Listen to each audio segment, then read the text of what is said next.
देखो हम लोग को अगला चैप्टर पढ़ना है, उस चैप्टर का नाम है प्लेट विवर्तनिकी सिद्धांत। इस चैप्टर को समझाने से पहले थोड़ा कंसेप्ट बना दूं। जरा सा इस ना मैप को, आप इस वर्ल्ड मैप को थोड़ा सा ध्यान से देखो, ध्यान से देखो तो आप ये पाएंगे। देखो इसका नाम क्या है, उत्तरी अमेरिका, ये क्या है, दक्षिणी अमेरिका, ये अफ्रीका है ना, ये यूरोप, एशिया, ऑस्ट्रेलिया, ये अंटार्कटिका है ना। ध्यान से देखो तो ऐसा नहीं लगता है कि जहां पर जितना, इधर देखो, इधर देखो ध्यान से, ये वाला हिस्सा अगर निकला हुआ है, कौन सा हिस्सा, देखो ये वाला हिस्सा निकला हुआ है बाहर की तरफ। अरे देख ही नहीं रहे हो यार, ये वाला हिस्सा जो है वो आप देखेंगे कि बाहर की तरफ निकला हुआ है, तो आप देखेंगे कि उतना ही ये वाला हिस्सा क्या है, अंदर की ओर धंसा हुआ है। अगर इसको अपने खींच करके ऐसे चिपकाएंगे तो ऐसा लगेगा कि इसमें क्या हो जाएगा, फिट हो जाएगा। वैसे ही अगर आप देखें ये वाला हिस्सा क्या है, धंसा हुआ है ऐसे, है ना, तो ये वाला हिस्सा क्या है, निकला हुआ है, ये पूरा उठ के जाके इसमें धंस जाएगा। तो एक्चुअली क्या है कि ये बिल्कुल एक, अगर इन दोनों को सटा दिया जाए पूरे को, तो ये इकट्ठा एकदम बिल्कुल क्या हो जाता है, लॉक हो जाता है, ऐसे प्लेन बन जाता है, ऐसे देखो इकट्ठा हो जाएगा। ये कैसे हो जाएगा, इकट्ठा हो जाएगा, समझ रहे हैं, ये ऐसे कुछ इकट्ठा बन जाएगा। ठीक है, कौन सा वाला हिस्सा, ये ऊपर का जो जमीनी हिस्सा आपको दिख रहा है, समझ रहे हैं, जिसको आप क्या कहते हैं, महाद्वीप। ये हो गया उत्तरी अमेरिका, दक्षिणी अमेरिका नहीं, अफ्रीका, यूरोप, एशिया, ऑस्ट्रेलिया, इन सभी को अगर आप चिपका देना तो चिपकाने के बाद ये एक रूप प्राप्त कर लेता है। नहीं समझ रहे हैं, इसको क्या कहते हैं, बोलो। नहीं, अभी विवर्तनिकी सिद्धांत नहीं, ये एक रूपता ले लेगा। शुरू में क्या था, कार्बोनिफेरस युग में, कार्बोनिफेरस युग में क्या था कि ये सब इकट्ठा चिपके हुए थे, और जब ये इकट्ठा चिपका हुआ ये वाला हिस्सा था तो इसी को पैंजिया कहा जाता था। क्या कहा जाता था, पैंजिया। मतलब कि उस समय अमेरिका अलग नहीं था, यूरोप अलग नहीं था, अफ्रीका अलग नहीं था, ऑस्ट्रेलिया अलग नहीं था, बल्कि सब क्या था, इकट्ठा था। तो जब ये इकट्ठा था तो इसको क्या कहा जाता था, पैंजिया। तो बीच बीच में जो कहीं कहीं पर पानी है, ये क्या बीच बीच में पानी होगा कि साइड में होगा, साइड में होगा। तो पानी वाला जो हिस्सा साइड में है, ये साइड में, इसको कहा जाता था पैंथालासा। इसको क्या कहते थे, पैंथालासा। ध्यान से समझना, पैंजिया क्या है, समझ गए, पैंजिया मतलब ये जमीनी हिस्सा जब इकट्ठा जुड़ा हुआ था, नहीं तो क्या था, पैंजिया था। और इसी आधार पर उन्होंने व्याख्या किया कि देखो ये धंसा है तो ये निकला है, देखने में लगता है कि ये इसी में से टूट करके निकला है, समझ रहे हैं। तो उसका इकट्ठा नाम क्या दिया गया, पैंजिया दिया गया। और जब पानी इकट्ठा एक तरफ था तो उसका नाम क्या दिया गया, पैंथालासा। अब जानते हैं कि पानी जो है, पानी में कभी कोई बॉल वगैरह को नीचे दबा के छोड़ो, जैसे छोड़ोगे तो फिर से क्या आ जाएगा, ऊपर। तो पानी हमेशा चीजों को ऊपर की तरफ क्या करता है, धक्का देता है। उस बल को क्या बोलते हैं, उत्प्लावन बल, बायंसी फोर्स। तो ठीक पृथ्वी का ये वाला जो हिस्सा था, इस पर पानी बार बार क्या कर रहा था, फोर्स लगा रहा था, इसको उठाने का प्रयास कर रहा था। तो एक तो बल हो गया उत्प्लावन बल, और दूसरा गुरुत्वाकर्षण बल। गुरुत्वाकर्षण बल में तो आपसी में खिंचाव होता ही है। तो गुरुत्वाकर्षण बल, उत्प्लावन बल और तरंग, ज्वारीय तरंग, पानी में जो तरंगे उठते हैं वो बार बार इसको धक्का दे रहा था। तो ज्वारीय तरंग, उत्प्लावन बल और गुरुत्वाकर्षण बल के कारण ये जो पैंजिया था, वो पैंजिया क्या हो गया, टूट गया। तो टूटने में ये तीन बलों ने भूमिका निभाई। तो जब टूटा तो कैसे टूटा, ये बीच से टूट गया, ऐसे, समझ रहे हैं, ये बीच से क्या हो गया, टूट करके और क्या कर गया, निकल गया, समझ रहे हैं। तो देखिए जब बीच से ये टूट करके निकलेगा तो ये वाला हिस्सा क्या हो जाएगा, खाली हो जाएगा। आप लोग नहीं समझ रहे हैं, ये हिस्सा क्या हो गया, बताओ, ये हिस्सा, ये वाला हिस्सा खाली हो गया, ऐसे ऐसे। तो जब ये वाला हिस्सा टूटेगा तो ये पानी इसके अंदर घुस जाएगा कि नहीं घुस जाएगा। तो पहले सागर नहीं था, पहले क्या था, पानी इकट्ठा वो पैंथालासा और जमीन इकट्ठा पैंजिया। लेकिन इन तीनों बलों के कारण ये जो पैंजिया था वो बीच से क्या हो गया, टूट गया।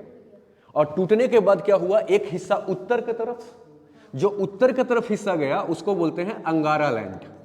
ये क्या बना, ये अंगारा लैंड बना, या इसका दूसरा नाम है लॉरेंसिया।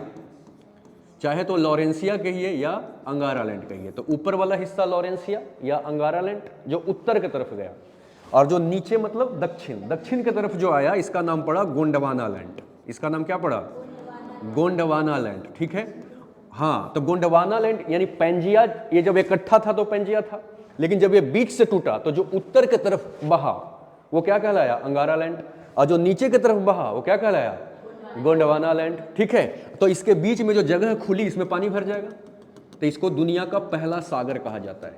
ये दुनिया का पहला सागर बना जिस सागर का नाम था टेथिस सागर। टेथिस सागर, टेथिस सागर बना, समझ गए क्या? टेथिस सागर बना।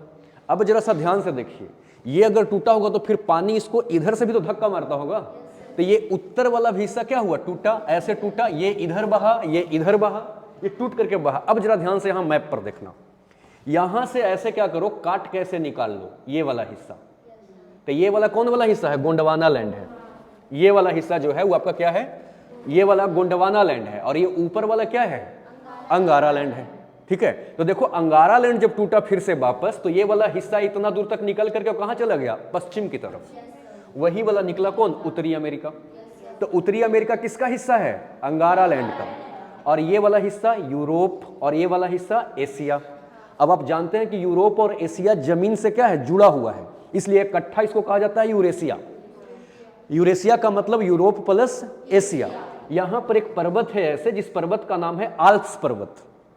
आल्प्स पर्वत, तो सॉरी यूराल पर्वत। यहां पर कौन सा पर्वत है? यूराल पर्वत। तो यूराल पर्वत के इधर क्या है? यूरोप, और इधर क्या है? एशिया। तो यूराल पर्वत बॉर्डर है दोनों का, लेकिन ये जुड़ा हुआ है, इसलिए इसको इकट्ठा यूरेशिया कहते हैं। तो अंगारा लैंड से क्या क्या निकला? पश्चिमी अमेरिका, सॉरी उत्तरी अमेरिका, यूरेशिया, ये दोनों निकला किससे? अंगारा लैंड से। अब जरा सा देखो, ये वाला चीज यहां पर था, ये टूट करके इसमें से क्या हुआ? बह करके उधर गया, तो बीच में ये जगह खाली होगा कि नहीं होगा? सिमिलरली गोंडवाना लैंड से क्या टूट करके निकला? गोंडवाना लैंड से भी इतना टूट करके निकला, तो गोंडवाना लैंड से टूट करके निकल के फिर ये पश्चिम की तरफ बहा, तो ये क्या हो गया बताइए? दक्षिणी अमेरिका। तो उत्तरी अमेरिका और दक्षिणी अमेरिका में, उत्तरी अमेरिका अंगारा लैंड से और दक्षिणी अमेरिका गोंडवाना लैंड से, ये दोनों निकल के गया और आपस में दोनों क्या कर गए? चिपक गए। तो जहां पर जमीन से जमीन जुड़ता है ना, उसको स्थल संधि बोलते हैं, स्थल संधि। तो उत्तरी अमेरिका और दक्षिणी अमेरिका जिस संधि से जुड़ा है उस संधि का नाम है पनामा स्थल संधि। तो पनामा स्थल संधि से कौन कौन जुड़ा है? उत्तरी अमेरिका और दक्षिणी अमेरिका। तो उत्तरी अमेरिका दक्षिणी अमेरिका यहां से निकल गया, और ये वाला चीज अभी फिलहाल यहीं रखिए। तो बीच में जगह बना कि नहीं बना? तो यहां पर पानी क्या हो गया? भर गया। जो इधर उधर पानी था वो इसमें से इसमें घुस गया। तो ये जो नया एक सागर बना, इस सागर का नाम पड़ा अटलांटिक महासागर। तो अटलांटिक महासागर किसके किसके बीच है? उत्तरी अमेरिका, दक्षिणी अमेरिका, अफ्रीका और यूरोप के बीच में। ये जब बहेगा तो इसमें सागर बनेगा ना, इसमें पानी आके भर गया, अटलांटिक महासागर हो गया। नहीं समझे बात? सिमिलरली गोंडवाना लैंड से ही एक हिस्सा ये हो गया, दूसरा हिस्सा कौन बीच में रह गया? अफ्रीका। तीसरा हिस्सा कौन सा रह गया? ऑस्ट्रेलिया। और चौथा हिस्सा ये वाला अंटार्कटिका। समझ रहे हैं? ये अंटार्कटिका है नीचे, इसका सफेद इसलिए दिखाया गया है क्योंकि ये बर्फ से ढका हुआ है। तो अंटार्कटिका, ऑस्ट्रेलिया, अफ्रीका और दक्षिण अफ्रीका। और यहां पे एक छोटा सा ये वाला दिख रहा है, ये वाला, ये है मेडागास्कर। तो ये मेडागास्कर भी इसी से निकला है। और भारत जो आप ये वाला देखते हैं, ये वाला हिस्सा, ये वाला हिस्सा, ये जहां तक पानी से डूबा हुआ है, ये गोंडवाना लैंड से इसमें से निकल के और तैर के जाके इसमें धक्का मार के चिपका था। तो भारत में दोनों हिस्सा है। ऊपर वाला जो ये वाला भारत का हिस्सा है वो कौन सा हिस्सा है? हाँ, ये थोड़ा सा यूरेशिया का पार्ट है, सॉरी इसका पार्ट है, किसका? अंगारा लैंड का। और नीचे से जो जाके इसमें चिपका है ये तिरछा सा, वो क्या है? गोंडवाना लैंड का पार्ट है। तो गोंडवाना लैंड से क्या क्या निकला? गोंडवाना लैंड से निकला दक्षिणी America, Africa, Madagascar, Bharat, Bharat का एक हिस्सा, ऑस्ट्रेलिया और अंटार्कटिका। समझ रहे हैं? तो जब ये इधर उधर बहेंगे तो जगह खाली होगा कि नहीं खाली होगा? तो जहां जहां जगह खाली होगा वहां क्या बन जाएगा? सागर भर जाएगा। तो ये उत्तरी अमेरिका दक्षिणी अमेरिका के बीच में ये वाला हिस्सा क्या हो गया? अटलांटिक महासागर। अच्छा, अफ्रीका, भारत और ऑस्ट्रेलिया के बीच में ये वाला जो हिस्सा है वो है हिंद महासागर। ये कौन सा सागर है? हिंद महासागर। ऊपर में जो ये हिस्सा दिख रहा है ये वाला पूरा पानी, ये है आर्कटिक महासागर, आर्कटिक। और पीछे से यहां से जो इधर साइड से पूरा भरा हुआ पीछे से लेकर के वो है प्रशांत महासागर। तो प्रशांत महासागर किसका हिस्सा है? पैंथालासा का। अगर आपसे कोई पूछे कि अवशिष्ट मतलब क्या? बचा हुआ हिस्सा। अवशिष्ट मतलब बचा हुआ। तो प्रशांत महासागर किसका अवशिष्ट है? पैंथालासा का। वही पैंथालासा, पहले पूरा प्रशांत महासागर जो है वो पैंथालासा ही था पूरा, लेकिन ये टूट टूट कर जब बहा तो इधर भी पानी घुस गया, तो ये छोटे छोटे क्या बन गए? सागर बन गए। लेकिन ये उसका अवशेष है, किसका? पैंथालासा। वैसे ही पैंजिया का अवशेष है ये, कौन सा? अंटार्कटिका, ये अवशेष है। और बाकी टूट टूट के इधर उधर क्या हो गए? चले गए। समझ गए, इसका साथ छोड़ के सब चले गए और ये जहां था वहीं रह गया, तो इसको अवशेष कहेंगे। समझ गए। अब एक चीज और देखिएगा, ये टूट टूट टूट करके जो बहा है इधर उधर चला गया, इसी को अब हम पैंजिया कहेंगे कि अलग अलग नाम से जानेंगे, इसीलिए इसका नाम अब महादेश दे दिया गया। तो महादेश की टोटल संख्या कितना हो गया? 7। 1 2 3 4 5 6 7। एक और महादेश था जो यहां पर है न्यूजीलैंड के पास में, जिसका नाम था जिलैंडिया। तो महादेशों की टोटल संख्या कितनी थी? 8 थी, जिसमें से 7 तो अभी जिंदा है जो आपको दिखाई दे रहा है। 8वां जो जिलैंडिया था वो पानी में क्या हो गया? डूब गया। तो 8वां जिलैंडिया यहां पर था, ऐसा ही एक सागर जो डूब चुका है, आज के डेट में नहीं है। समझ में आ रहा है? दूसरी बात आप जरा सा देखिएगा, पृथ्वी का आंतरिक संरचना आपने पढ़ा था, तो आंतरिक संरचना में हमने आपको पढ़ाया था कि 0 से 100 किलोमीटर तक का जो प्लेट है उसको भूपर्पटी बोलते थे। भूपर्पटी का भी 2 हिस्सा है, एक दुर्बल मंडल और एक क्या? दुर्बल मंडल समझते हैं, कमजोर मंडल ऊपरी वाला हिस्सा का, और नीचे वाला क्या है? हैं? हाँ, उसको इंग्लिश में क्या बोलते हैं? लिथोस्फीयर और स्टेनोस्फीयर। ऊपर वाला को बोलते हैं लिथोस्फीयर और नीचे वाले को स्टेनोस्फीयर। अब देखिए, जो टूटा हुआ वाला जो ये हिस्सा बह रहा है वो लिथोस्फीयर का हिस्सा है, और जिस पर पानी रखा हुआ है वो किसका हिस्सा है? स्टेनोस्फीयर का हिस्सा है, क्योंकि इससे वो ज्यादा गड्ढा है ना, वो स्टेनोस्फीयर है। अब देखिएगा जरा सा, ऐसा मैं क्यों समझा रहा हूं, ये देखिएगा। कभी गिलास में पानी लिए हो तो आपने ये देखा होगा कि इसमें पानी ले लो और बर्फ का टुकड़ा एक इसमें क्या करो? डाल दो, तो आप क्या देखोगे कि बर्फ की टुकड़ा जो है वो पानी में तैरता है। बर्फ की टुकड़ा पानी में क्या होता है? तैरता है। क्यों तैरता है? वो इसलिए तैरता है क्योंकि पानी का घनत्व ज्यादा होता है और बर्फ का घनत्व कम होता है। हमेशा कम घनत्व वाला ज्यादा घनत्व वाले पे क्या होता है? तैरता है। समझ रहे हैं? तो ऊपर का जो हिस्सा है वो क्या था? लिथोस्फीयर, और नीचे का हिस्सा क्या है? स्टेनोस्फीयर। स्टेनोस्फीयर जो है वो बेसाल्ट से बना हुआ है। बेसाल्ट एक चट्टान होता है, तो बेसाल्ट चट्टान से बना हुआ है कौन? लिथोस्फीयर, स्टेनोस्फीयर। और लिथोस्फीयर जो बना हुआ है वो ग्रेनाइट से बना हुआ है। ये वाला जो जमीन वाला जो हिस्सा है वो किसी से बना हुआ है? ग्रेनाइट से। ये जमीन वाला हिस्सा ग्रेनाइट से बना हुआ है, जमीन वाला जिसपे हम रह रहे हैं। और पानी के नीचे जो तल है वो क्या चीज से बना हुआ है? बेसाल्ट से बना हुआ है, और बेसाल्ट का घनत्व ग्रेनाइट से ज्यादा होता है। यही कारण है कि ये जो स्थल है वो नीचे पानी के जमीनी हिस्सा जो है उस पर क्या हो रहा है? तैर रहा है। समझ रहे हैं? नहीं समझे? समझ गए? तो एक्चुअली क्या है, यही चीज है आपका प्लेट विवर्तनिकी सिद्धांत के अंदर में। सबसे पहला बात हम समझे महाद्वीपीय विस्थापन सिद्धांत। महाद्वीपीय विस्थापन सिद्धांत का अर्थ क्या है ये जरा सा देखा जाए। देखो, पैंजिया जब टूटा तो महाद्वीप जो है वो एक दूसरे से क्या होने लगा? दूर होने लगा। इसको क्या बोलते हैं? विस्थापित होना। तो महाद्वीपीय विस्थापन सिद्धांत जो है ये वाला कि पैंजिया कैसे टूटा, तो 3 बल के कारण टूटा नहीं, और टूट करके वो किधर किधर गया नहीं, कौन सा हिस्सा से कौन कौन टूटा है, और वो कैसे एक दूसरे से दूर भाग रहा है। ये तैर क्यों रहा है? क्यों तैर रहा है? क्योंकि ऊपर वाला स्थल भाग बना है ग्रेनाइट से और सागर का तल बना हुआ है बेसाल्ट से, और वो इससे ज्यादा घनत्व वाला होता है, इसलिए कम घनत्व वाला हमेशा ज्यादा घनत्व वाले पे तैरती है। यही रीजन है कि इस पे क्या कर रही है? तैर रही है। इस सिद्धांत को देने वाला जो महान व्यक्ति थे जिनका नाम था वेगनर, समझे, और इन्होंने अपना सिद्धांत दिया था 1912 ईस्वी में। तो 1912 ईस्वी में महाद्वीपीय विस्थापन सिद्धांत का प्रतिपादन किया किसने? वेगनर ने। और वो इस बात से साबित किया कि आज के डेट में भी अगर देखा जाए, आज डेट क्या है? 16 जनवरी 2020 23 16 जनवरी 2023 के डेट में भी अगर आप देखेंगे तो आप पाएंगे कि लगता है ऐसा देखने से कि इनको आज भी हम चिपका दे पकड़ के तो ये क्या हो जाएंगे? चिपक जाएंगे।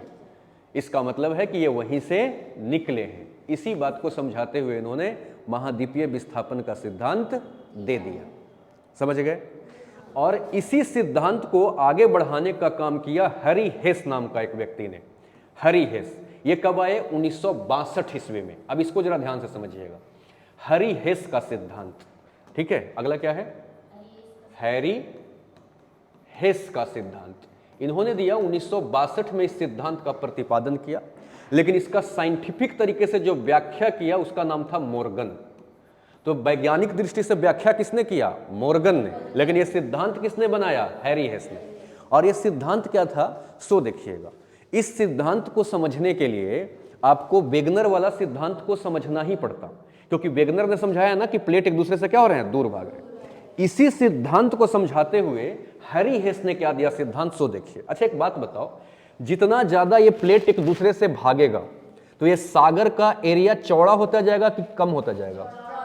चौड़ा होता जाएगा। अगर दूर भागेगा तो चौड़ा होगा, पास आएगा तो सकरा पड़ जाएगा। नहीं, तो हैरी हेस ने कहा कि ये प्लेट जो है वो एक दूसरे से आज भी क्या जा रहे हैं, दूर जा रहे हैं। इस वजह से सागर का जो नितल है, नितल समझते हैं जिस पर पानी रखा हुआ है, तो सागर का जो नितल है उसका प्रसार हो रहा है कि संकुचन हो रहा है? प्रसार हो रहा है। यही था सिद्धांत हैरी हेस का। हैरी हेस ने कहा कि आज के दिन में भी सागरीय नितल का प्रसार हो रहा है। सागरीय नितल का प्रसार का मतलब कि महाद्वीप एक दूसरे से दूर भाग रहे हैं। नहीं समझ में आया? तो महाद्वीप का जो वेगनर ने 1912 में बताया था महाद्वीपीय क्या विस्थापन सिद्धांत, उसी को यूज करते हुए और इसने 1962 में क्या किया, यह सिद्धांत का प्रतिपादन कर दिया कि आज भी नितल एक दूसरे से दूर जा रहे हैं।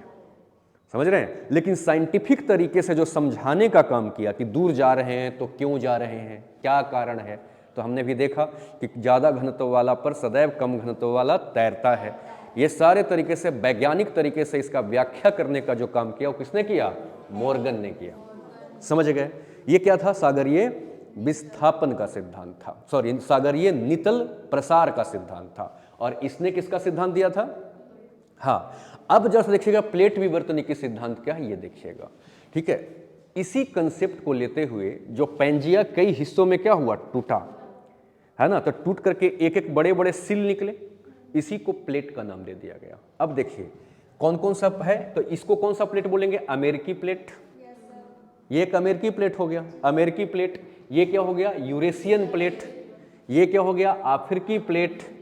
ये हो गया ऑस्ट्रेलियाई, तो इंडिया वाला इसी के साथ जोड़ के देखा जाता है तो हो जाता है इंडो ऑस्ट्रेलियाई प्लेट। ये क्या हो गया, अंटार्कटिका प्लेट। ये जिस पर पानी रखा हुआ है वो क्या है, प्रशांत महासागरीय प्लेट। तो ऐसे 6 बड़े, 6 क्या बड़े प्लेट और 20 छोटे छोटे प्लेट का पता लगाया गया। समझ रहे हैं? ये जो प्लेट है ना, प्लेट कहने का मतलब क्या, जिस पे पानी रखा है वो सागरीय प्लेट हो गया और जिस पे हम लोग रह रहे हैं वो महाद्वीपीय प्लेट हो गया। तो बड़े प्लेटों की संख्या कितनी, 6 और छोटे प्लेटों की संख्या 20। अभी तक पता लगाया जा चुका है, लेकिन नासा का ऐसा मानना है कि अभी बहुत से ऐसे प्लेट हैं जिसके बारे में हमने डिस्कवरी नहीं कर पाई और उसकी लगभग संख्या कितनी है, 100। यानी नासा कहता है कि 100 प्लेट से हमारी पृथ्वी है ना, और ये 100 प्लेट में से 6 बड़े और 20 छोटे का पता लगाया जा चुका है। जिसमें से 6 बड़े प्लेट कौन कौन से हैं, अमेरिकी प्लेट नहीं, प्रशांत महासागरीय प्लेट नहीं, यूरेशियन प्लेट, अफ्रीकी प्लेट, अंटार्कटिकी प्लेट, इंडो ऑस्ट्रेलियाई प्लेट नहीं, ये बड़े बड़े प्लेट हैं। ठीक है, तो प्लेट कितने तरह के हो गए, 2 तरह का। प्लेट कितने तरह के हो गए, हाँ प्लेट हो गए 2 तरह का। कौन कौन सा, हाँ, एक तो हो गया जमीन वाला हिस्सा, उसको हम क्या कहेंगे, महाद्वीपीय, जिस पर हम लोग क्या करते हैं, रहते हैं।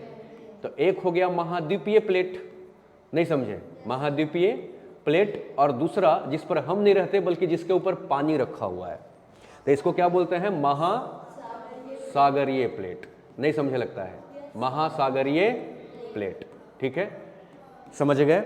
अब जरा सा एक चीज देखिए, समझो पहले, महासागरीय प्लेट ज्यादा भारी होता है कि महाद्वीपीय प्लेट ज्यादा भारी होता है? महासागरीय प्लेट ज्यादा भारी होता है। क्यों? क्योंकि पानी से वो इतना ज्यादा दब चुका है कि दबते दबते उसकी घनत्व क्या हो गई है, ज्यादा हो गई। एक कारण तो ये हो गया कि उस पर हमेशा पानी का दाब है, और दूसरा कारण ये है कि वो बना हुआ ज्यादा किससे है, बेसाल्ट से। तो बेसाल्ट की घनत्व क्या होती है, ज्यादा होती है। तो इसकी घनत्व ज्यादा होती है किसके तुलना में, किसके तुलना में, महाद्वीपीय प्लेट के तुलना में। तो सभी प्लेटों की घनत्व बराबर नहीं है। घनत्व मतलब सभी, कोई भारी है तो कोई हल्की है। समझ में आ रहा है? अब जरा सा यहां से एक कंसेप्ट को और हम लोग समझें, तब आपकी बातें क्लियर हो जाएगी। महाद्वीपीय महासागरीय प्लेट समझ गए? अब देखिएगा, ये जो प्लेट है, एक प्लेट ये ले लेते हैं और एक प्लेट क्या करते हैं, ये ले लेते हैं। ठीक है, अगर ये आपने महासागरीय प्लेट ले लिया, महासागरीय का प्रैक्टिकल कैसे समझोगे? ये पानी आपको दिखाई दे रहा है ब्लू ब्लू, लेकिन पानी भी तो किसी प्लेट पर ही होगा, नहीं? तो महासागरीय मतलब जैसे प्रशांत महासागरीय का एग्जांपल ले लेते हैं। ये प्लेट हम कौन सा ले लिए? प्रशांत महासागर। आपको दिखाई तो दे रहा है पानी, लेकिन सोचिए उसके नीचे तो होगा ना कोई सतह जिस पर पानी है, वो उसको हम प्लेट कहेंगे। कौन सा प्लेट? प्रशांत महासागरीय प्लेट। और दूसरा प्लेट ले लेते हैं कौन सा? अमेरिकी प्लेट। इस प्लेट का नाम क्या ले लेते हैं? अमेरिकी प्लेट। यानी क्या हो गया? महाद्वीपीय प्लेट। लगता है नहीं समझ में आया यार। जमीनी वाला हिस्सा महाद्वीपीय, पानी वाला हिस्सा महासागरीय। ठीक है, तो ये क्या हो गया? ये कौन सा ले लेते हैं? अमेरिकी। अब आप एक बात बताओ, इन दोनों में ज्यादा भारी कौन होता है? ये होगा ज्यादा भारी की? हाँ, तो इसका मतलब क्या है? इसकी घनत्व ज्यादा है। इसकी घनत्व ज्यादा है तो ऑब्वियसली ये भारी होगा। इसकी घनत्व क्या है बच्चों? इसकी घनत्व इसके तुलना में कम है, नहीं? तो ये क्या होगा? हल्की होगी। लगता है इतना बात नहीं समझ में आया। अब इस बात को समझने के लिए दो बात और समझिए। किसी भी चीज को चलना हो तो दो तरीके से चलता है, चाहे तो एक दूसरे के ओर चलेगा या एक दूसरे से दूर भागेगा। और कैसे चल सकता है? नहीं, तो जब एक दूसरे के ओर आता है तो इस क्रिया को अभिसरण बोला जाता है। जैसे अगर हम कहते हैं कि ये भी इधर आ रहा है और ये भी इधर आ रहा है, तो इसको क्या कहेंगे? अभिसरण। अभिसरण यानी प्लेट क्या हो रही है? अभिसरित हो रही है। तो जब भी मैं अभिसरित शब्द का प्रयोग करूं तो इसका अर्थ लगाइएगा कि दोनों एक दूसरे के तरफ आ रहा है। समझ रहे हैं? तो अब जरा सा देखिएगा क्या होता है, ध्यान से देखिएगा। अच्छा, यही प्लेट एक दूसरे से क्या हो? दूर भागने लगे, नहीं समझे? तो इसको हम क्या कहेंगे? इसको हम अपसरण बोलते हैं। इसको क्या बोलते हैं? अपसरण। तो मैं कह दूं क्या? अपसरित हो रही है मतलब एक दूसरे से दूर भाग रही है। ज्योग्राफी का कुछ टेक्निकल वर्ड होते हैं। आप क्या कहोगे? एक तरफ आ रहा है, ये भी सही बात है, लेकिन कुछ बच्चा मेंस में लिखेगा कि दो प्लेटें अभिसरित हो रही है, तो उसने ज्योग्राफी का टेक्निकल वर्ड्स का इस्तेमाल किया। तो इसको ध्यान से रखिएगा। ज्योग्राफी में एक दूसरे के तरफ आने के लिए शब्द का इस्तेमाल क्या होता है? अभिसरण। और एक दूसरे से दूर भागने के लिए क्या इस्तेमाल होता है? अपसरण। समझ गए? और तीसरा ऐसा भी हो सकता है केस कि ये जो है वो एक दूसरे से ना दूर जाए और ना पास आए, बल्कि एक दूसरे में हल्का सा चिपक करके, माने पहले से मान लो ये चिपका हुआ है ऐसे, समझ गए? और ये दूसरे से साथ में ऐसे चिपक के और फिर आगे बढ़ रहा हो। नहीं समझ में आया? एक तो है कि ये ऐसे गया, ये कौन सा क्रिया है? अपसरण। एक है ऐसे आया, ये कौन सा क्रिया है? अभिसरण। नहीं समझ में आया? और एक है कि ऐसे ही आगे बढ़े, ऐसे ऐसे रगड़ होता रहे और आगे बढ़ता रहे, ऐसे ऐसे। नहीं समझ में आया? रगड़ होता रहे और आगे बढ़ता रहे, तो इसको क्या कहेंगे? ना अपसरण हो रहा है ना अभिसरण हो रहा है, बल्कि यहाँ पर घर्षण हो रहा है, रगड़ हो रहा है। समझ में आ रहा है? तो यहाँ पर दो प्लेटें एक दूसरे से क्या कर सकती है? घर्षण भी कर सकती है। लगता है नहीं समझ में आया? इन्हीं आधार पर नहीं, प्लेटों को तीन हिस्सों में बांटा गया, तीन किनारों के आधार पर बांटा गया। इसमें सबसे पहला जो किनारा है इसको कहा जाता है विनाशात्मक किनारा। इसको क्या बोलते हैं? हाँ, क्यों समझ में आ जाएगा? ये विनाशात्मक किनारा है, समझ गए? और एक होता है संरचनात्मक किनारा। क्या? हाँ, संरचनात्मक क्या किनारा। और तीसरा होता है संरक्षी किनारा। तीसरा क्या होता है? संरक्षी किनारा। इन तीनों को जरा ध्यान से समझिएगा, किनारा क्या होता है। जरा सा देखो, मैं ये कहना चाह रहा हूं कि जैसे मान लो कि ये दो प्लेट हैं, एक प्लेट ये और एक प्लेट ये, समझ रहे हैं? ये दोनों अगर एक दूसरे के तरफ आके टक्कर करेगा भी तो पूरा प्लेट टकराएगा कि सिर्फ किनारा टकराएगा? किनारा टकराएगा। अब जरा सा देखिए, ये अब अपसरण का क्रिया है कि अभिसरण का? ऊपर वाला अपसरण का, अपसरण का, अभिसरण का। अभिसरण का अर्थ क्या होता है? एक दूसरे के तरफ आना। अब आने में एक नियम होता है कि जो भारी होता है वो जैसी भारी और हल्का इकट्ठा एक साथ आएगा ना, तो भारी वाला नीचे दब जाता है और हल्का वाला ऊपर चढ़ जाता है। नहीं समझ में? तो अब जरा सा सोच के देखो, आपको आंतरिक संरचना में पढ़ाया था कि प्रत्येक 1 किलोमीटर नीचे आने पर 12 डिग्री सेल्सियस टेम्परेचर बढ़ जाता है। लगता है नहीं समझ में आया? तो जरा सा देखो, इसका मैं ग्राफ बनाऊं, किसका? क्या समझा रहा हूं आपको? अब विनाशात्मक किनारा क्या होता है सो देखिएगा, बाय ग्राफ आपको समझ में बातें आ जाएगी। जैसे मान लो कि एक प्लेट हमने ये लिया और दूसरा प्लेट ये लिया, ये महासागरीय है नहीं, और ये क्या है? हाँ, ये महाद्वीपीय है या ये महासागरीय है। समझ गए? और ये एक दूसरे से क्या हो रहा है? अपसरित हो रहा है। ये दोनों जब एक दूसरे के तरफ आएंगे और मान लो कि अब ये टक्कर करेंगे तो महासागरीय वाला हिस्सा क्या हो जाएगा, नीचे चला जाएगा, नीचे चला जाएगा, और महाद्वीपीय वाला इसके ऊपर चढ़ जाएगा। तो इसके ऊपर जब चढ़ेगा तो कैसे चढ़ेगा, ऐसे चढ़ते चढ़ते ये मुड़ेगा भी तो ऐसे, कि सीधा चढ़ने के लिए कह रहा आजा बेटा मेरे ऊपर ऐसे रख दे, बल्कि क्या करेगा, ये नीचे दबेगा तो इसको ऊपर की ओर मुड़ के ऐसे चढ़ना पड़ेगा। नहीं समझ में आया? तो स्थिति ऐसा होगा कि ये महासागरीय क्या हो जाएगा, महासागरीय प्लेट ऐसे कुछ हो जाएगा डाउन, और इसके ऊपर ये क्या हो जाएगा, चढ़ जाएगा। लगता है नहीं समझ में आया यार, इसको थोड़ा सा और स्लोप टाइप बनाओ तब ज्यादा समझ में आएगा। जैसे ये हो गया क्या चीज, महासागरीय प्लेट हो गया ये वाला, तो ये क्या हो जाएगा, नीचे धंस जाएगा ना, और इसके ऊपर ये क्या हो जाएगा, ऐसे इसके ऊपर ये चढ़ जाएगा। कौन, महाद्वीपीय प्लेट। तो ये वाला हिस्सा पृथ्वी के अंदर चला गया, क्योंकि दो प्लेट ऐसे हैं तो ये नीचे घुस गया ना। तो आप जानते हैं कि नीचे में टेम्परेचर बहुत ज्यादा बढ़ जाता है, तो बहुत ज्यादा बढ़ने के कारण ये वाला हिस्सा बहुत ज्यादा गर्म होने के कारण गल जाता है, ये पिघल जाता है, बहुत ज्यादा तापमान है नीचे, और पिघलने के बाद ये क्या बन जाता है, मैग्मा। तो एक बात बताओ, इसका किनारा अब कितना बच गया, इतना सा बच गया, किसका, महासागर। तो ये इतना हिस्सा इसका विनाश हो गया कि नहीं हो गया, इसीलिए इसको क्या कहते हैं, विनाशात्मक किनारा। तो अगर आपसे कोई पूछे विनाशात्मक किनारा क्या होता है तो आप क्या कहोगे, जब दो विपरीत प्रकृति का प्लेट, विपरीत प्रकृति का प्लेट कहने का भाव यह है कि जब एक महासागरीय और एक महाद्वीपीय, या दोनों महासागरीय हो, तो दोनों महासागरीय का नेचर सेम थोड़े होगा। एक महासागरीय ऐसा हो सकता है कि ज्यादा भारी हो और एक कम भारी हो, नहीं, चाहे तो दोनों के दोनों महासागरीय, या एक महासागरीय एक महाद्वीपीय। अगर ये टक्कर करेगा तो टक्कर करने के बाद जो भारी होगा, टक्कर करना मतलब अभिसरित होना, जब ये अभिसरित होगा तो भारी वाला क्या होगा, नीचे की तरफ चला जाएगा और हल्का वाला इसके ऊपर चढ़ जाएगा। तो नीचे की तरफ जो दबेगा उसका ये किनारा ज्यादा तापमान में घुस जाने के कारण ये क्या कर जाएगा, ये पिघल जाएगा, और पिघल करके ये मैग्मा बन जाएगा। तो इसकी इतनी हिस्सा क्या हो गई, विनाश हो गई, खराब हो गई। तो इसको क्या कहेंगे, विनाशात्मक किनारा। अब देखो ऊपर वाला का भी किनारा बर्बाद होगा, कैसे देखो, ये तो गल गया और इसकी हिस्सा ऊपर वाला क्या हो जाएगी, ऐसे मुड़ जाएगी, क्योंकि जब चढ़ोगे तो ऑब्वियसली आपको क्या करना पड़ेगा, ऐसे इसमें ऐठन होगी, तो ऐठन होगी तो ये वाला क्या, पहले तो प्लेट था लेकिन ये ऐठ के ऐसे खड़ा हो जाएगा, तो ये क्या बन जाएगा, पर्वत बन जाएगा। इसके ऊपर वाला हिस्सा चढ़ के ऐसे मुड़ के क्या हो जाएगा, पर्वत बन जाएगा। नहीं समझ में आया, ये पर्वत बन जाएगा, और ये वाला हिस्सा क्या हो जाएगा, गल करके मैग्मा बन जाएगा।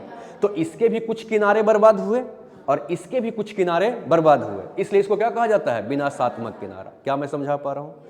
तो अगर आपसे कोई पूछे विनाशात्मक किनारा क्या होता है तो क्या कहोगे, जब दो प्लेटें अभिसरित होती है तो हल्की प्लेट नहीं नीचे की ओर और भारी प्लेट नीचे की ओर और हल्की प्लेट इसके ऊपर की ओर। तो जो ऊपर की ओर चढ़ती है इसमें बलन हो जाता है, इसमें मोड़ आ जाता है, और मोड़ होने के कारण इसमें क्या, बलन पर्वत या मोड़दार पर्वत का निर्माण हो जाता है, नहीं, और नीचे वाला हिस्सा गल करके मैग्मा बना देता है। बहरहाल दोनों प्लेटों के किनारे क्या हो जाते हैं, बर्बाद हो जाते हैं, विनाश कर जाते हैं, इसलिए इसको विनाशात्मक किनारा कहा जाता है। क्या मैं अपनी बात समझा पा रहा हूं? अब इसी को प्रैक्टिकल देखिए, ये प्रशांत महासागर है ना, तो प्रशांत महासागर के प्लेट के तरफ कौन गया था, अमेरिकी प्लेट। तो अमेरिकी प्लेट को क्या है, महाद्वीपीय प्लेट, और प्रशांत महासागर वाला प्लेट क्या है, महासागरीय प्लेट। ये दोनों टक्कर किया था, तो टक्कर करने के दरमियान में नीचे कौन जाएगा, हाँ, तो प्रशांत महासागर वाला हिस्सा क्या हो गया, किनारा वाला नीचे घुस गया और अंदर गल के मैग्मा बना दिया। लेकिन ये अमेरिका का क्या हुआ होगा, ये तो ऊपर चढ़ के यहां पर ऐठन आ गया होगा कि नहीं किनारे में। यही है रॉकी और इंडीज पर्वत। तो रॉकी पर्वत और इंडीज पर्वत जो है, नहीं, ये वाला देखो, ये दिख रहा है वाला, ये पर्वत है, ये पर्वत है। कौन सा पर्वत, रॉकी पर्वत और इंडीज पर्वत। ये कैसे बना है, तो इन्हीं दोनों प्लेटों के टक्कर के कारण, अभिसरण के कारण। तो बर्बाद तो दोनों का हुआ। लगता नहीं आया बात समझ में? अगला जरा सा समझिएगा, संरचनात्मक किनारा। कोई दिक्कत तो नहीं? तो जरा बताओ तो, अभिसरण विनाशात्मक किनारा किसको कहते हैं? जब दो विपरीत प्रकृति की प्लेटें एक दूसरे की ओर अभिसरित होती है तो भारी या अधिक घनत्व वाले प्लेट नीचे की ओर और हल्की प्लेट ऊपर की ओर चढ़ जाती है। फलतः इनके दोनों किनारों का विनाश हो जाता है, इसलिए इसको विनाशात्मक किनारा कहते हैं। समझ में? अगला क्या है, संरचनात्मक किनारा। आपको समझ में आ रहा है सलोनी? हाँ, मेरी हिंदी बड़ी खराब है भाई। संरचनात्मक क्या? किनारा। इसको भी देखा जाए क्या? इसको देखिएगा क्या है। इसमें प्लेट मान लो ऐसे यहां पर चिपका हुआ था, 2 प्लेट, एक प्लेट ये और दूसरा प्लेट ये। तो आप जानते हैं कि यहां पर एक दूसरे के तरफ नहीं आता, बल्कि ये क्या करता है, एक दूसरे से दूर भागेगा।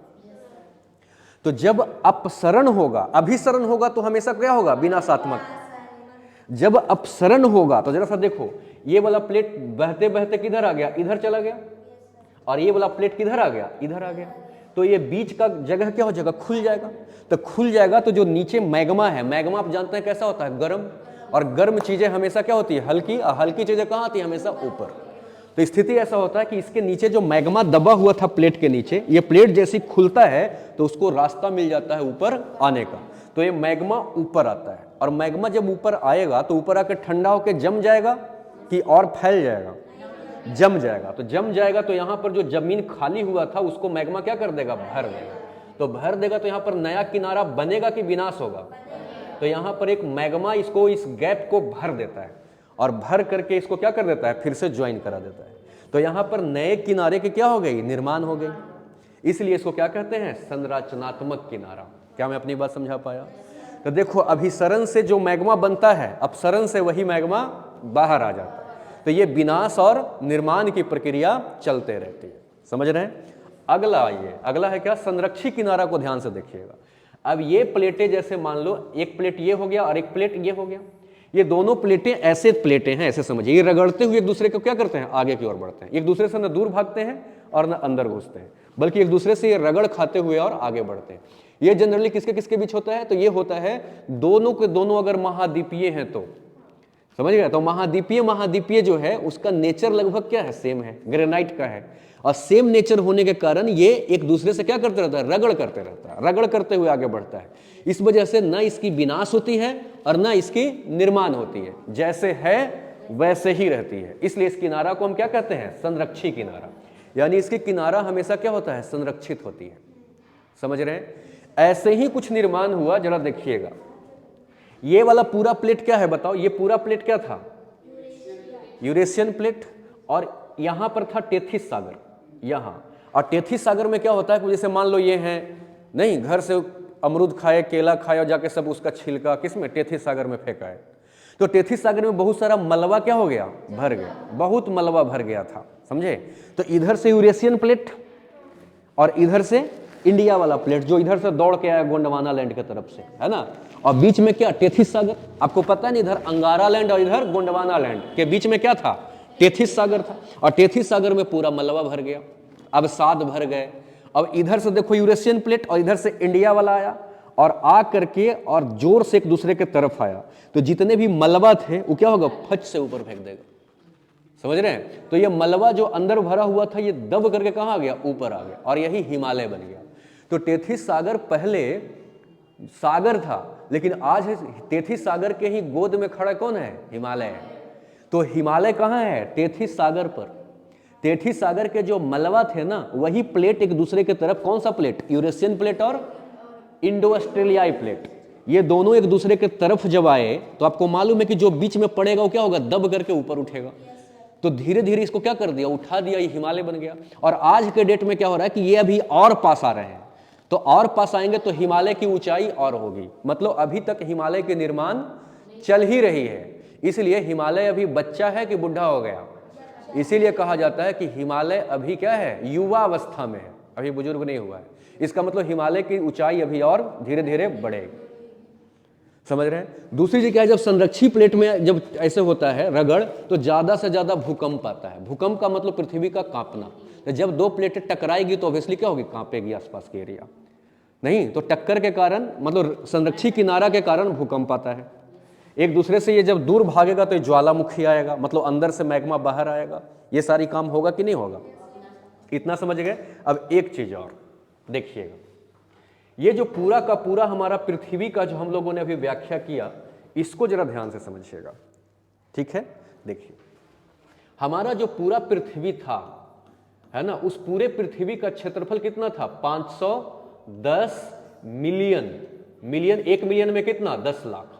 तो 10 लाख से इसमें मल्टीप्लाई कर दीजिएगा। 510 मिलियन किलोमीटर स्क्वायर पूरा क्षेत्रफल किसका है? पृथ्वी का। टोटल क्षेत्रफल पृथ्वी का 510 मिलियन किलोमीटर स्क्वायर, उसमें से 361 million kilometre square, 361 million kilometre square में जल है। समझ गए? तो परसेंट निकालना आता है, जिसका निकालना है वो वाला बटे टोटल गुना 100। जब आप निकालेंगे तो आ जाएगा 70.8%। यानी हमारे पृथ्वी पर कितना परसेंट? 70.8% पर क्या है? जल है। और कोई क्षेत्रफल में पूछेगा तो 361 मिलियन किलोमीटर स्क्वायर पर जल है। बाकी कितने बच गए? 149 million kilometre square. 149 million kilometre square पर क्या है? स्थल है। स्थल मतलब समझते हैं? हम लोग जिस पर रहते हैं, और यही पैंजिया कहलाता था। 149 जब ये इकट्ठा था तो इसी को हम क्या कहते थे? पैंजिया कहते थे। और 361 में पूरा जो पानी था वो क्या था? पैंथालासा था। समझ रहे हैं? तो 149 वाला जो हिस्सा है वो क्या है? स्थल है। समझ रहे हैं? इसका परसेंटेज कितना आ जाएगा? 29.2% पर क्या है? जमीन है। अब ये टोटल पैंजिया कितना था? 149। तो उसका कुछ हिस्सा ये बना, कुछ ये बना, कुछ ये बना, कुछ ये बना, कुछ ये बना, कुछ ये बना। तो देखिए इसका जो है वो 30% किसका है? इसका स्थल का, यानी 149 का 30% पर क्या है? एशिया। तो आपका जो एशिया है वो कितना पर है? तो 149 का 30% पर। 20% पर अफ्रीका है। 20% पर क्या है? अफ्रीका है। समझ गए? नहीं समझे लगता है यार। 20% पर अफ्रीका है। समझ रहे हो? 16% पर आपका उत्तरी अमेरिका है। ठीक है, नदर्न अमेरिका। ठीक है, 12% पर आपका क्या है? दक्षिणी अमेरिका है 12% पर। ठीक है, 10% पर आपका अंटार्कटिका है, ये वाला जो बर्फ से ढका हुआ है, ये 10% है। समझ गए? 7% पर आपका यूरोप है। 7% पर क्या है? यूरोप। और 5% पर आपका ऑस्ट्रेलिया है। 5% पर क्या है? ऑस्ट्रेलिया। बताओ टोटल 100% हो गए। 30, 20, 50 और 16 66 और 12 78 और 10 88 7 95 5 100। तो क्षेत्रफल की दृष्टि से सबसे छोटा महादेश ऑस्ट्रेलिया, सबसे बड़ा महादेश एशिया। लेकिन ये इसका परसेंटेज है एग्जैक्टली, जिस तरीके से क्या हुई हैं? बटी हैं। समझ रहे हैं? अब 361 का 46%, माने पूरे विश्व में जो पानी है, अगर मान लो 100 लीटर पानी पूरे विश्व में है तो 46 लीटर अकेले किसमें है? प्रशांत महासागर। तो प्रशांत महासागर में 46% पानी है पूरे विश्व का। समझ गए? 23% में पानी है किसका? अटलांटिक महासागर का। नहीं, अटलांटिक याद है कहां पर है? ये वाला, ये अटलांटिक है किसका? अमेरिका और ये अफ्रीका यूरोप के बीच में। ये 23% पूरा पानी लेकर रखा है। 20% जो पानी है वो कौन लेकर रखा है? हिंद महासागर। हिंद महासागर किसके बीच है? अफ्रीका, इंडिया, ऑस्ट्रेलिया के ये वाला हिस्सा, ये क्या है? हिंद महासागर है। ये हिंद महासागर का ही ये वाला इंडिया के साथ जो इधर से लगा हुआ है, ये कौन सा है? अरब सागर। और ये वाला क्या है? बंगाल की खाड़ी।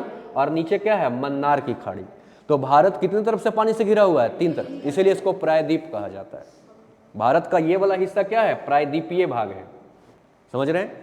और प्रायद्वीपीय हिस्सा ही कहां से आया है? गोंडवाना से। समझ गए? अब देखिएगा बाकी कितने? 4% जो पानी है, कितना परसेंट? 4%। ये ऊपर वाला में आर्कटिक महासागर में, ये आर्कटिक महासागर ये वाला में, इसमें 4% है। समझ गए? अब एक बात बताओ, टोटल कितने परसेंट हो गए? 46 और 23 69 और 20 89 और 4 93%। तो बाकी 7% कहाँ गए? तो यही 7% जो जल है वो भूमिगत जल हो गया। भूमिगत समझते हैं? जो जमीन के अंदर है, जो बोरिंग करके आप निकालते हैं, या बर्फ में जमा हुआ है, क्योंकि बर्फ भी पिघलता है तो क्या बनता है? पानी। नदी, तालाब, है ना, ये सब पानी को जोड़ दोगे ना तो कितना परसेंट बनेगा? 7% बनेगा। समझ रहे हैं? ये पूरा ये हिसाब है इसका। अब एक चीज और देखिएगा, प्रशांत महासागर ये इधर से लेके पूरा पीछे तक, अटलांटिक महासागर ये, ठीक है, ये हिंद महासागर और ये आर्कटिक महासागर। तो दुनिया में एक ही महासागर ऐसा है, कौन? हिंद महासागर, जो किसी देश के नाम पर है। किसके नाम पर? भारत के नाम पर। बाकी कोई भी महासागर किसी देश के नाम पर नहीं है। इतना समझ गए? नहीं समझ में आया? आ गया? ठीक है, तो ये है आपका प्लेट विवर्तनिकी सिद्धांत।